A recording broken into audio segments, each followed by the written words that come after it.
All right. Well, good afternoon, everyone. I'd like to thank you for taking some time out of your busy Monday to join us for our second installment of the VI SBDC Counselors Corner. So we had a little bit extra time this week to prepare and get the word out. So I want to welcome all of our new guests. And today we're going to be talking with Greg Kopatch, who is one of our business counselors on St. Croix. But before I do that, I would like to just mention a couple of quick things about the SBDC. For those of you who are maybe not as familiar with the Virgin Islands Small Business Development Center, or SBDC, we have been in the territory now in our 35th year. So we planned a big, huge 35th year anniversary celebration that was going to last for weeks. But unfortunately, due to COVID-19, we had to postpone that. So more than likely, we'll just have some demure celebrations later on this year if pandemic restrictions allow. So we're excited to be able to start presenting some of these so that the folks can be able to learn more about our staff and also just be able to put a name to a face. So oftentimes when folks are visiting us on our website or emails, it just gives this everyone to meet us via teleconference or video web conference or whatever these are called nowadays. So I mentioned the VISBDC has been here since 1985, 35 years. We have two locations. We have our location in Niski Center in St. Thomas. We also serve St. John out of the Niski Center with occasionally we drive over to St. John and work out of that particular island. Of course, that's been postponed due to COVID-19. And of course, we have a new location on St. Croix in Estate Peter's Rest, which we're in the process of doing some minor renovations to make for a bigger training facility, to have bigger classes. We're putting a mini computer lab in there, also a conference room. So that's going to be a nice office once we're able to get situated there. And of course, be able to host folks coming in. And like I mentioned earlier, pandemic restrictions will dictate when we're able to actually open to the public. So right now, all of the SBDC staff is currently working with clients, of course, via video conferencing like this, lots of emails and lots of telephone calls. So we're not actually opening our facility to the public, but we'll figure out a way to assist small businesses and those folks needing assistance this way until once again, those restrictions are lifted. I do want to give a couple of quick updates on the thing that has most people contacting us in the last few months, and that is assistance for the essentially two loans that are out there from the federal loans, SBA, the Economic Injury Disaster Loan, which is actually broken down into two parts. There is an advanced portion, which is a forgivable part of the loan, and then there is the regular EIDL, Economic Injury Disaster Loan portion, and also the Paycheck Protection Program, or P3, as I oftentimes refer to it. I will just touch on the P3 or Paycheck Protection Program first and foremost. The deadline was extended until August 8th, 2020. So if you're a small business who has not yet applied for the Paycheck Protection Program, your time to apply has been extended. However, I definitely do not recommend waiting to apply for that in August. Knock that out here in July. And of course, the Economic Injury Disaster Loan, like I mentioned, there are two parts. There is a $10,000 up to $10,000 that's forgivable, and that's going to be based on the number of employees your business has. And of course, the longer portion is going to be a forgivable loan with super low interest rates. And that application period is going to be until December 26th or until funds run out. So a little bit of statistics as to what those funding totals look like for us in the territory. As of July 13th, reported by the SBA, there has been 1,667 economic injury disaster loan advances in the territory in the amount of $5,923,000. There has been a total of 1,156 economic injury disaster loans, and that amount is $68,666,500. And finally, the amount of P3 loans, paycheck protection loans, there has been 1,890 of those approved in the territory for $124,243,481.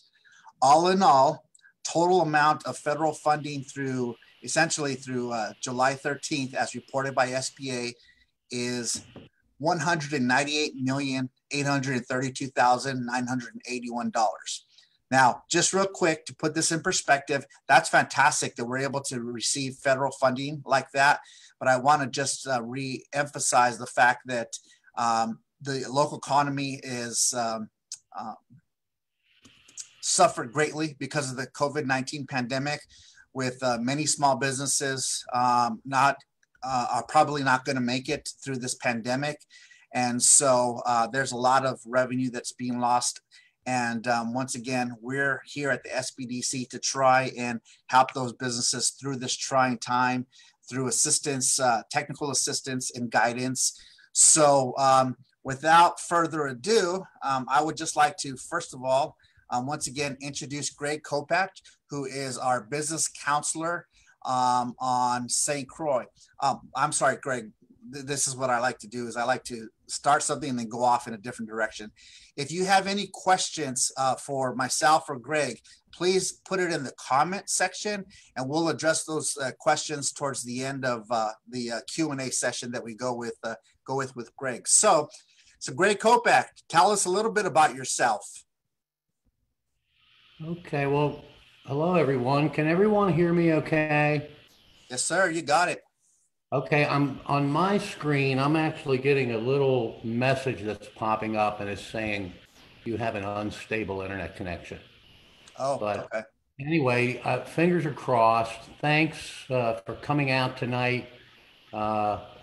Gee, a little bit about me. I think for as long as the SBDC's been in the Virgin Islands, for some 35 years, I've been doing business stuff in one way or another. I have held only one corporate job in my life for 10 years, and I was a soldier for 8 years.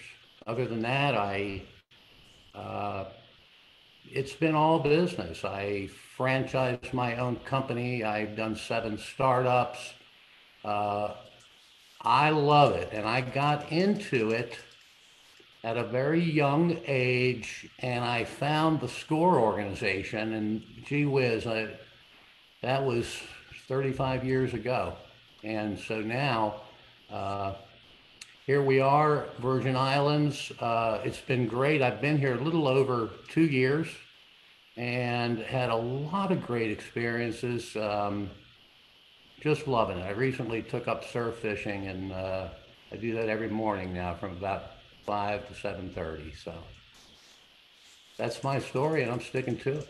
Practicing social distancing, of course, right? Absolutely. Absolutely. Well, yeah. I tried to take up learning the guitar during this COVID-19. So far, I've learned 3 chords. So that's about it over the last 3 months. So I'm pacing myself 1 chord a month. So. Yeah. All right. So let me just jump into some questions. I did give a brief update about the P3 and the EIDL. Do you have any more insight as to updates for the P3 or EIDL, Greg, from your perspective? Yeah, just a couple things to cap off what you said. And again, let's look at why that program is even in existence. That is a direct small business incentive for us business owners to keep our employees on the payroll, keep our workers on the payroll. And if that isn't enough, if we meet that employee retention criteria and we spend those funds using them for eligible expenses, that loan becomes a grant, it is forgiven. And that's one of the couple times in business that you can pretty much have it both ways. It's a great deal. We encourage everyone to apply for these two major resources, the PPP and the EIDL. Okay. And when should people apply for the PPP again? Again, the PPP, please do not wait. August 8th, PPP ends. So get right on it. Don't wait. These things have a way of having a few hiccups, and you just do not want to be caught on the tail end of that. So August 8th, today is 13 July, PPP. By the way, that is done through the local lenders, and also just as a resource on the SBA site, every state and every territory, there is a list of every bank, credit union, farm service agent, FDIC insured institution that will do a PPP loan. EDA does them locally. Research Park does them locally as well. So a little bit of time left. We should get on it. Okay, so I'm gonna jump in and add to that. So you mentioned the local EDA, Economic Development Authority. They've stepped in and they're now offering Paycheck Protection Program loans. The Research and Technology Park, UVI, RT Park, they've partnered with an outside lender with the link so they can apply for P3 as well on theirs. And then the other local banks, I know you had mentioned the local lenders. I will say that Banco Popular is one, Oriental Bank is two, Bank of St. Croix, and Merchants Commercial Bank. Now, First Bank was accepting PPP applications, but I believe at this particular time, they have paused accepting applications. As soon as we get an update, we will post that on our social media and let them know that First Bank is once again accepting P3 applications. So the great thing about the local banks here is they've done a fantastic job keeping up with demand for the PPP program. So very nice. Well, thank you so much. That's great. So let me ask you this, Greg. If somebody applied for their PPP loan and they haven't actually heard back, do they need to contact the SBA? Who do they need to contact for the Paycheck Protection Program? Okay, good question. Think of it like this: the PPP, the Paycheck Protection Program, is between the borrower and the local bank. So call the local bank. Amidst that application, there's one federal form, but each of the local banks have 2 or 3 additional requirements. So it's best to contact them directly. Matter of fact, when you apply for this, get the number and a name of a person at the point of application when you make your first inquiry. Yeah, that's one of the things I forget a lot is to get the name of whom I'm speaking with. So, yeah, well, we all do. But we want to have that. We want to know who we talk to, and the conversely with the EIDL loan application. And by the way, there sometimes is some lag times in there with communication. So with the EIDL, and again, that one is done online between the borrower and the SBA. It's done directly with the Treasury. With that one, you can call the SBA, and their phone number is an 800 number. It's 659-2955. And I think at the very end, we'll post all these numbers. Or you put it in the chat room as well. Good. The email also works very well with the with the SBA. So email the disaster customer service at sba.gov. And amazingly enough, they're closing most of the communication loops, but we have to have a little bit extra patience here. Okay. Sometimes it takes an extra day or two. Okay, I put those two pieces of information in the chat. So if anyone has any questions to repeat those, they're actually in the chat. So once again, these are for the idle loans only, right? Both the advanced portion and the actual loan. So. That is correct. Okay, very nice. All right. What about are there any type of grants available for small businesses in the territory? We hear a lot about grants. While I know that SBDC doesn't deal directly with grants because that's not really our expertise or knowledge or within our wheelhouse, as I like to say, are there any type of grants available for small businesses in the territory? There are. And what we're seeing, along with the two major SBA programs, are some programs under the U.S. Department of Agriculture. The local ag office here is very active. We recommend that you do go explore them. We've got a phone number for them. And by the way, they are located right next to Cost You Less.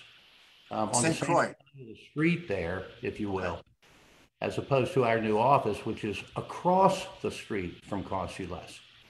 So, by the way, they also have a general email, and we'll get that up as well if you just want to email any questions into them, and that's vi-rd@usda.gov.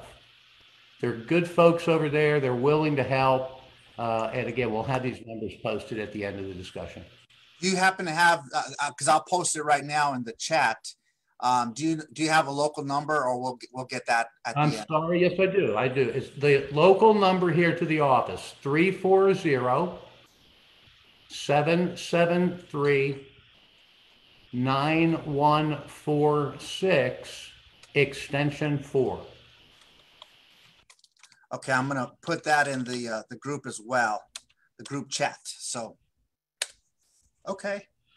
All right. So we often get folks who want to start a small business, right? And one of the first things they ask are their loans to help entrepreneurs start a business, right? Where can I get a loan to help start my business? Can you give a little bit of insight as to folks looking for capital to start their business? Sure. And you know what, strangely enough, things haven't really changed that much in 35 years. It was difficult then. Startup businesses are difficult. It's very hard to procure conventional startup funds for a business. You have to collateralize it very heavily. And, think about it. If you're on the bank side of that equation, and your job is to mitigate the risk of the bank, there's a lot of questions when one starts a business. So, a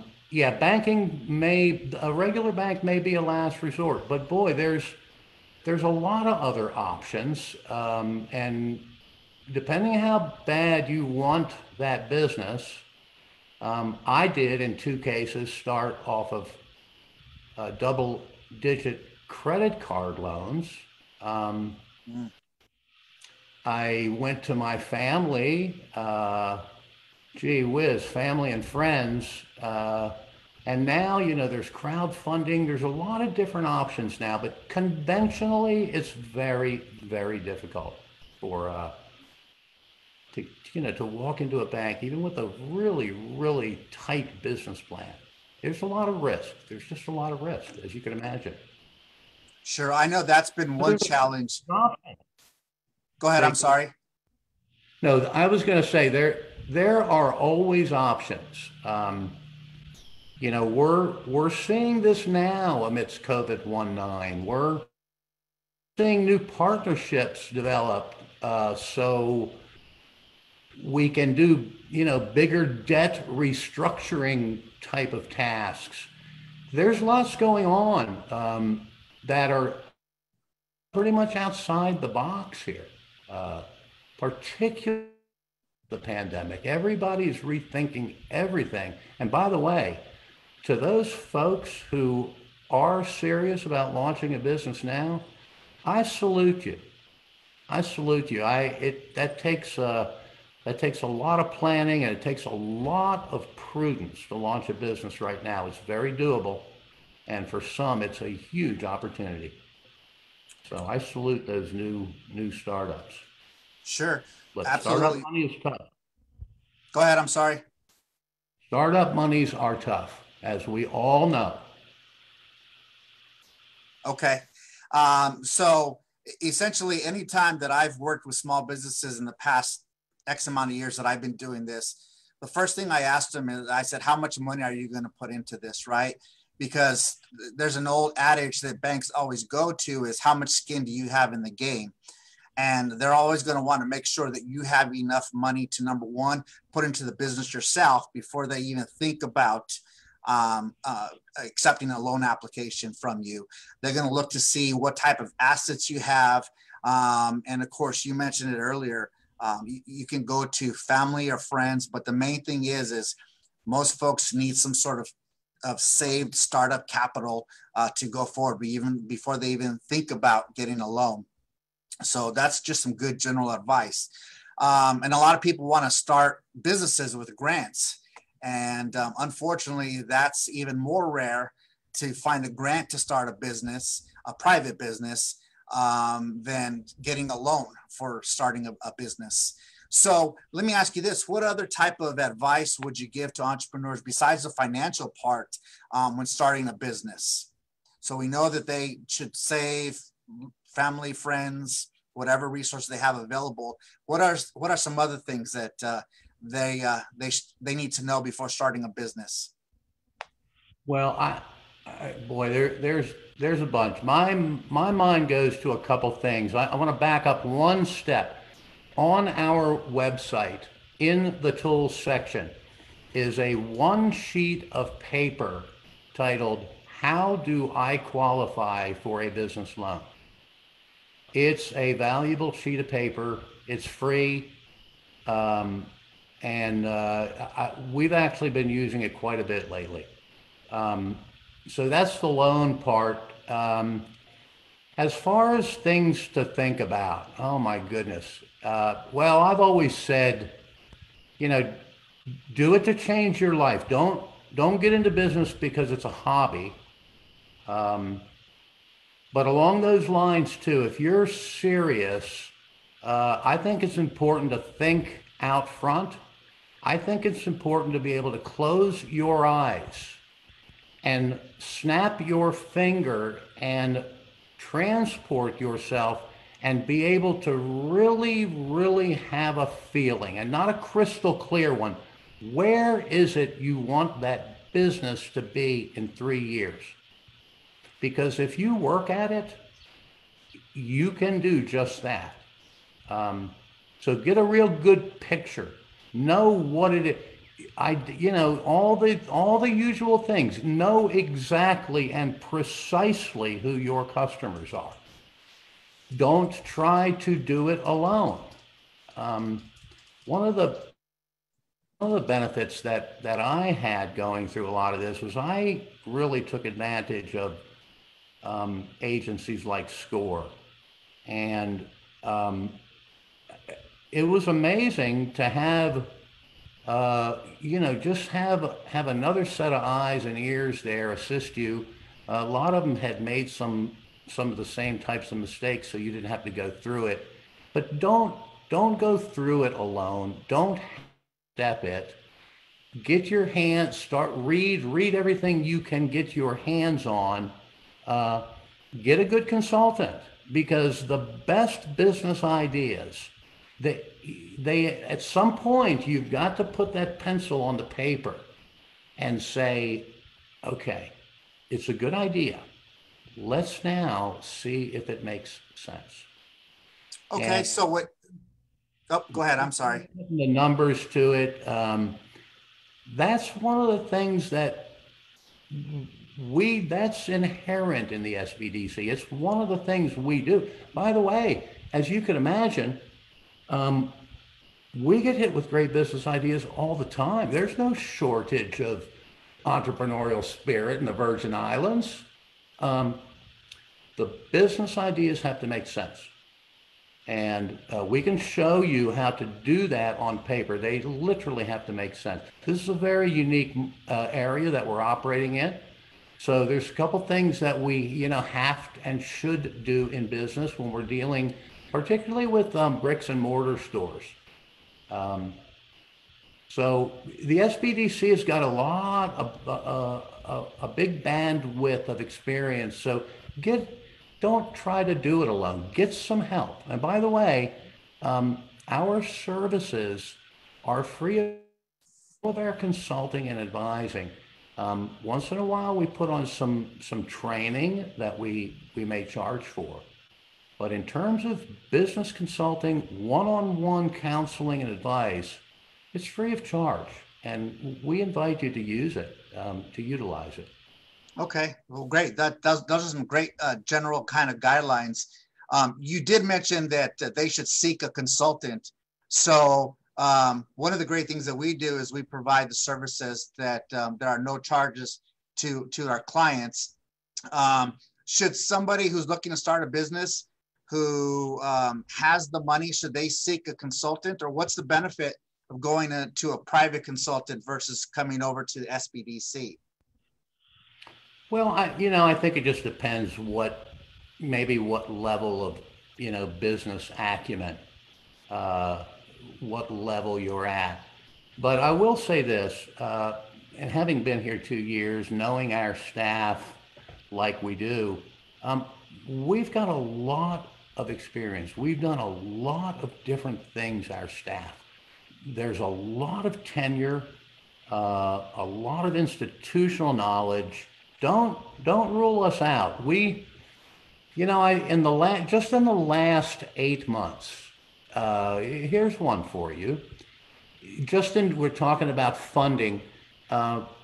We had a client that was declined 3 times in conventional banks. Couldn't let go of the business idea. Had a real good business plan. It made sense. Went to the family, got the project funded. The business is launched and is active now. So, there's an example of those conventional bank monies are not going to be available. And that's on one end of the scale. Last 8-12 months, we're working alongside of an exporter where we utilize the SBA for an international trade loan with export rights. So we're at both spectrum. We work with all different types of businesses. Some are in the conceptual stage, some are tier 2 businesses and beyond. Okay, so you gave us a lot of information to that question about what other types of advice would you give somebody starting out? And I'm going to kind of filter that a little bit. I'm going to say the first thing is if they haven't reached out to the SBDC, we're a resource that's been around for 35 years. We have staff on hand that have well over 100 years of business experience combined with our 2 locations and our 9 staff members. In addition to, ideally they would want to have some sort of a plan, right? And that's where the business plan kind of comes in, the nuts and bolts of the business. And of course, it's great to dream and have an idea of where you want your business to go. But you mentioned putting pen to paper. And that's one of the things my father-in-law would always say is if it's not on paper, it doesn't exist. So being able to help somebody filter through their ideas and put pen and paper and fill out a realistic business plan with realistic expectations. I think those are great things. And anytime somebody talks or thinks about small businesses or small business here in the Virgin Islands, we definitely want to make sure that they, number one, know that we're available to assist, and number two, know that they're going to be able to come in and get some great advice or great information to help them kind of along the way. So, all right, well, fantastic. Let me ask you a next question here. What's one of the coolest experiences you've had down here since you've been with the SBDC? And also, too, maybe kind of without going too long, what are some of what's one experience that kind of, you know, rattled you a little bit or didn't quite come out as you had hoped? Well, on the cool side, I wasn't even here 30 days. I was in the office. Client walked in. We're talking agricultural project. And by the way, I had very little agricultural consulting experience until I got to the Virgin Islands. I find it terribly interesting over the past few years. So we're talking, and the client says, well, and I was probably asking more questions than I should.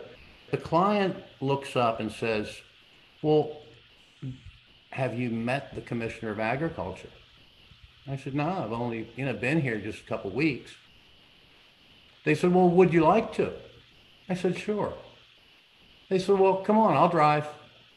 And we left the university and drove across the street, and lo and behold, this was again two years ago, but I thought that was very cool. And I find a lot of the leadership here very accessible, and I consider that a plus. Absolutely. On the downside, I'm just, maybe I'm not that critical, but things have been okay. Things have been okay, and my goodness, God knows we're not all perfect. And I think if there's anything that we could all do is, once in a while we could use a tune-up. Let's keep in mind too that none of us have ever worked through a state of health emergency like this. It can get a little stressful. People's schedules get messed up. Yeah, I think we should just keep that in mind as well, as we trudge through this thing together. Sure. Okay. So if somebody wanted to contact you, of course we mentioned that you're on St. Croix. What's the best way to contact you, or just a general for folks that want to contact you or the staff on St. Croix? Well, the best thing is to give us a call. Give us a call, and I'm trying to get my my numbers up so I don't misquote. 34. Our number here again. We'll publish these at the end. Call us at the office 692-1694. We also have a general information line. If you just want to email in a question or have a concern, an observation, it's info@visbdc.org. Okay, my email address is gregory.kopatch@uvu, and that's KOPATCH. And then Ted, you can go over all of the social media addresses and high points, Twitter and Facebook. I don't have those at my fingertips. Sure. All right. What I'm doing is I'm putting those telephone numbers in the chat. So I think I made a mistake though. 692-4294 for St. Croix. Ah. Yeah, made the mistake. I put the wrong number, and then I'm going to type in the email as well, just the general overall. So this is live as it happens. It's like breaking news from Walter Cronkite. Okay, so Greg mentioned how to contact them on St. Croix. St. Thomas telephone number, or for the St. Thomas St. John district, of course, is 340-693-1694. I think there's so many telephone numbers I have. Yes, 1694. And I realized I did that incorrectly too. So once again, 693-1694 for St. Thomas, St. John, and of course the email info@visbdc.org. Couple of quick things I want to just touch base on. Some upcoming events. This afternoon, the SBA has actually reached out to me and they wanted to find out if we would be willing to host some more SBA after hours with the idea of addressing the loan forgiveness portion of the Paycheck Protection Program. And so I know that we had scheduled some more counselor corners for next week, which is the 20th and the 27th. But I believe that we're going to change and push back our SBDC after hours so we can accommodate SBA and get some of that information up and host those webinars over the next couple of weeks as well. So kind of breaking news there. And then the other thing I want to definitely promote is for those folks who have not yet started a small business or thinking about starting a small business or know somebody who wants to start a small business, the Department of Licensing and Consumer Affairs is going to be on our webinar tomorrow at 10 a.m. They're going to discuss the new business license that they just came up with earlier this year. So that is going to be a huge opportunity to learn more about the DLCA new business license. So please visit our Facebook page and of course our website at visbdc.org as well. We have a couple of upcoming events coming up throughout the next few weeks. So please visit those two sources to learn more about those. I also want to just ask you one more question, Greg, before we take questions from the audience. Are there any departing advice or guidance you would give for entrepreneurs or small businesses in the territory? And while you answer that, I'm going to go in there and I'm going to correctly put in the telephone numbers to the locations because I messed that up for sure. So disregard those telephone numbers. I'm going to go in there and update that while you answer that question. Okay, thank you. I would just say the things like, one, you don't have to go through all of the business stuff alone. So please utilize the SBDC. This is one network here in the Virgin Islands, and I think there's like 1,100 networks. And the results are actually quite impressive.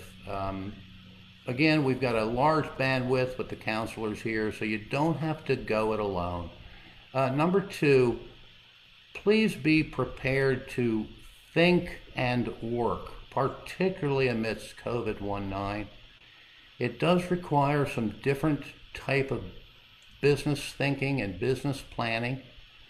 Like I said, none of us have ever had to go through this before. So it does. It's a little bit different. It's got a couple different dimensions to it. Nobody knows the answer to that big question mark out front. And that's, you know what, that's another reason not to go it alone. So utilize the SBDC, utilize our website. We've got some fantastic tools for people who are thinking about starting a business, who's just even thinking about it. And we've got some very high speed type tools in there too, for those companies that are, beyond the startup stage. So we pretty much cover the whole gamut of resources. The key is to use us. Again, it's visbdc.org.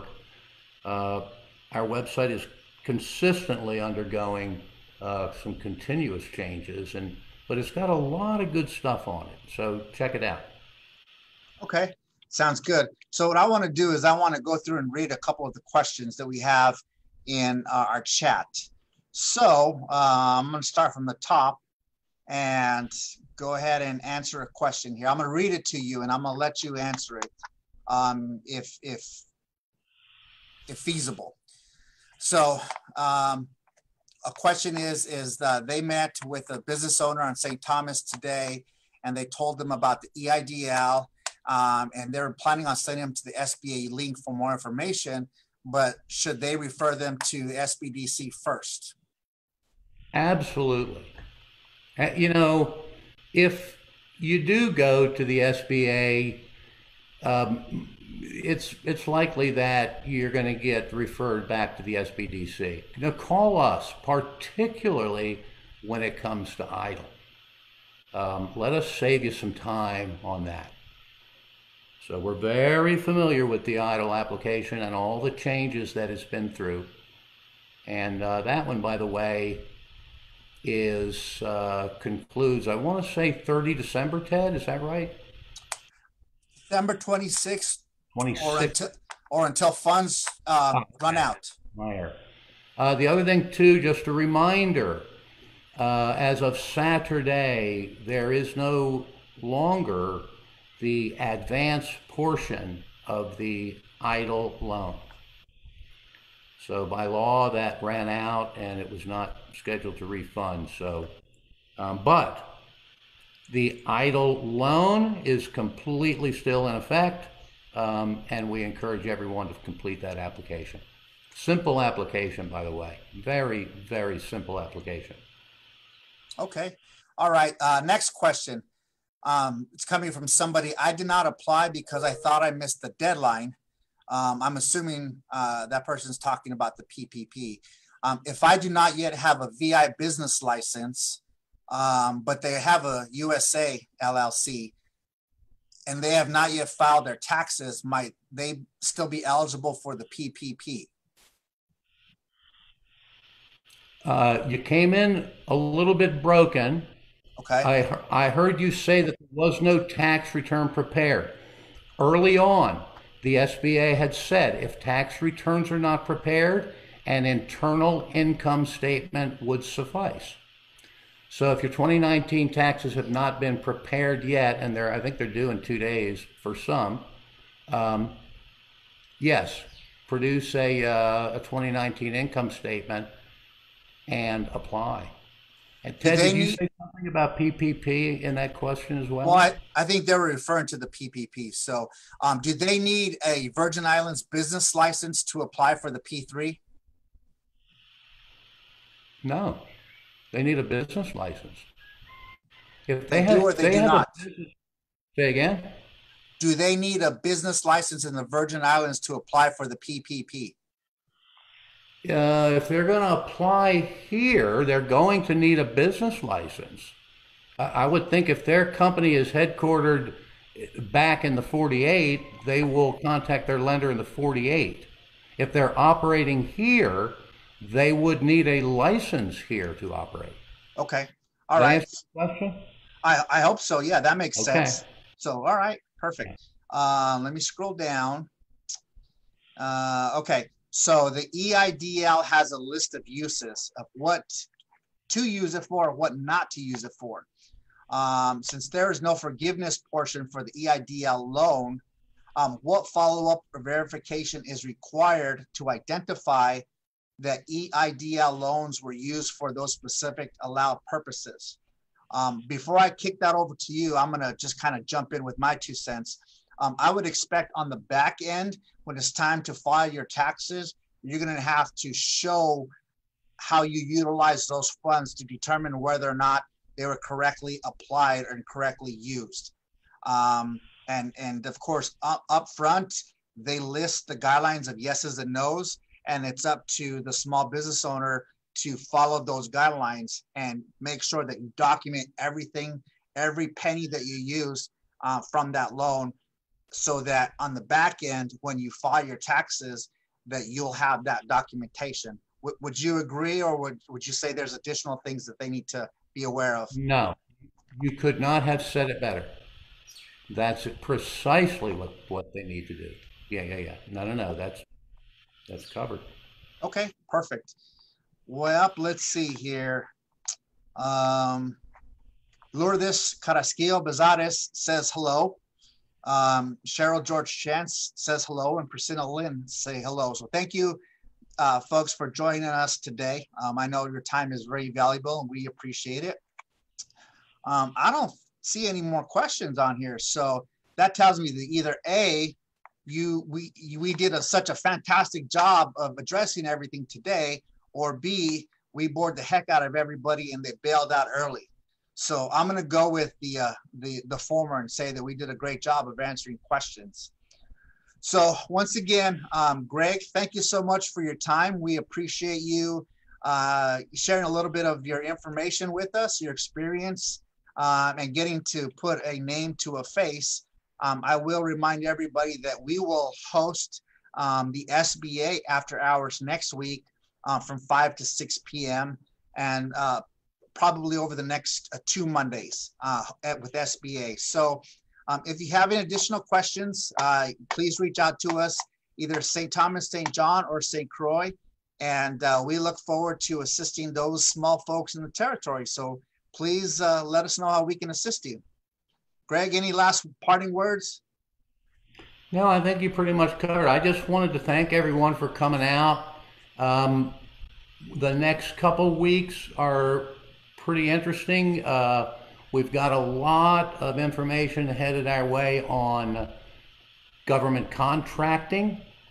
We've got some webinars this week and next. And